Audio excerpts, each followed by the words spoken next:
We have here a permanent magnet DC brushless servo motor. It's being powered off of a programmable servo drive with a couple inputs. We can have it run. Here we have it running either in a jog mode, either counterclockwise, or we can have it switch and go into the positive direction. It's running a program, so it's scanning the inputs. It's not very fast.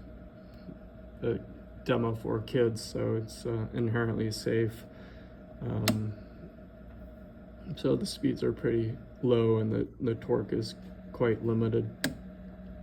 But we can have it run automatically, in which case then it'll run 10 revolutions and it'll slow down for the last revolution and then stop, and then it'll come back to the 0 position.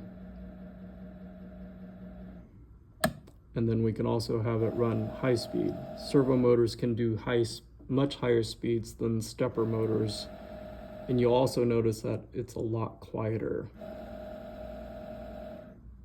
Now they do run power on demand, so inherently if it's just sitting there holding position, it's drawing very little current. Now the difference between a servo motor and a stepper motor, it has feedback. So the more we try to move it out of position by hand, or if this was mechanics, there's friction that's preventing you from getting into the final position.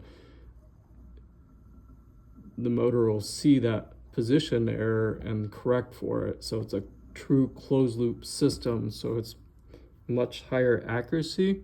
That's why servo motors are used in food packaging and semiconductor and electronics manufacturing, because they're much higher speeds and much more accurate.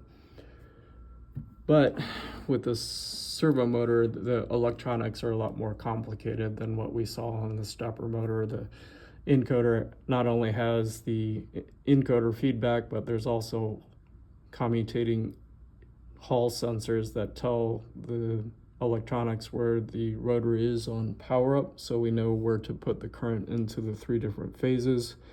And then the motor phases, there's 3 motor phases and a ground.